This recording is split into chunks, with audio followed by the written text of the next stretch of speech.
ကျမတို့ရဲ့ပေါ့နော်ဒီ Cherry Exam Preparation Center မှာအခု Language Proficiency Test တွေအတွက်ကို video class တွေပါတွဲပြီးတော့မှဖွင့်လှစ်ပေးသွားတော့မှာဖြစ်ပါတယ်ဆိုတော့ဘယ်လိုမျိုး language test တွေလဲဆိုလို့ရှိရင် IELTS Duolingo TOEIC TOEFL ပေါ့နော်ဒီ English နဲ့ပတ်သက်တဲ့ language စာမှုရဲ့၄ခုစလုံးကို101အတန်းတာမကဘဲနဲ့ပေါ့နော် video class နဲ့ပါlearner တွေလေ့လာလို့ရအောင်ဖွင့်လှစ်ပေးထားမှာဖြစ်ပါတယ်ဆိုတော့ video class က live time ဖြစ်ပါတယ်အကယ်လို့ကိုကဟလာကျမတို့စီမှာvideo class အပ်လိုက်တယ်ပေါ့တက်လိုက်တယ်တက်ပြီးတော့ဒီကိုယ့်ရဲ့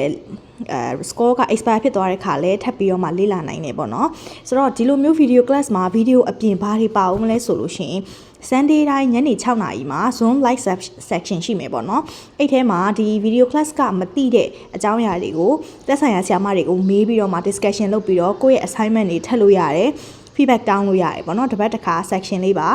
ထည့်ထားပေးတာဖြစ်တဲ့အတွက် video ကြီးပဲလေ့လာနေရတာလည်းမဟုတ်ပဲねကိုယ့်ရဲ့အားနည်းချက်အသာချက်တွေကိုပါတစ်ခါတည်းသိနိုင်မှာဖြစ်တယ် video class ဖြစ်တဲ့အတွက်ဟလာအတန်းချိန်ညှိစရာမလိုဘူးကိုအားတဲ့အချိန်မှာတစ်ခါတည်းလေ့လာလို့ရမယ် video group ကတော့ Telegram မှာလုပ်ထားပေးမယ် assignment တွေကကြတော့ကျမတို့ကဒီ Google Classroom မှာတစ်ခါတည်း upload လုပ်ထားပေးမှာဖြစ်ပါတယ်ဆိုတော့ကိုက IELTS TOEIC TOEFL Duolingo ကိုဖြည့်ဖို့ရှိတယ်ကိုယ့်ရဲ့အကြောင်း requirements ကပဲဖြစ်ဖြစ် promotion တောင်းတာပဲဖြစ်ဖြစ်ဒီ result တွေတောင်းတယ်ဆိုလို့ရှိရင်ကျမတို့စီမှာ101အတန်းအပြင်ကိုမှ video အတန်းတွေဖွင့်ထားပါပြီဆိုတော့အဲ့ဒီအတန်းနဲ့ပတ်သက်လို့လည်းအသေးစိတ်ဒီတစ်ခုချင်းစီပေါ့နော်ဒီ exam တစ်ခုချင်းစီတိုင်းအတွက်ကိုလည်းအသေးစိတ် video တက်လာပါလိမ့်မယ်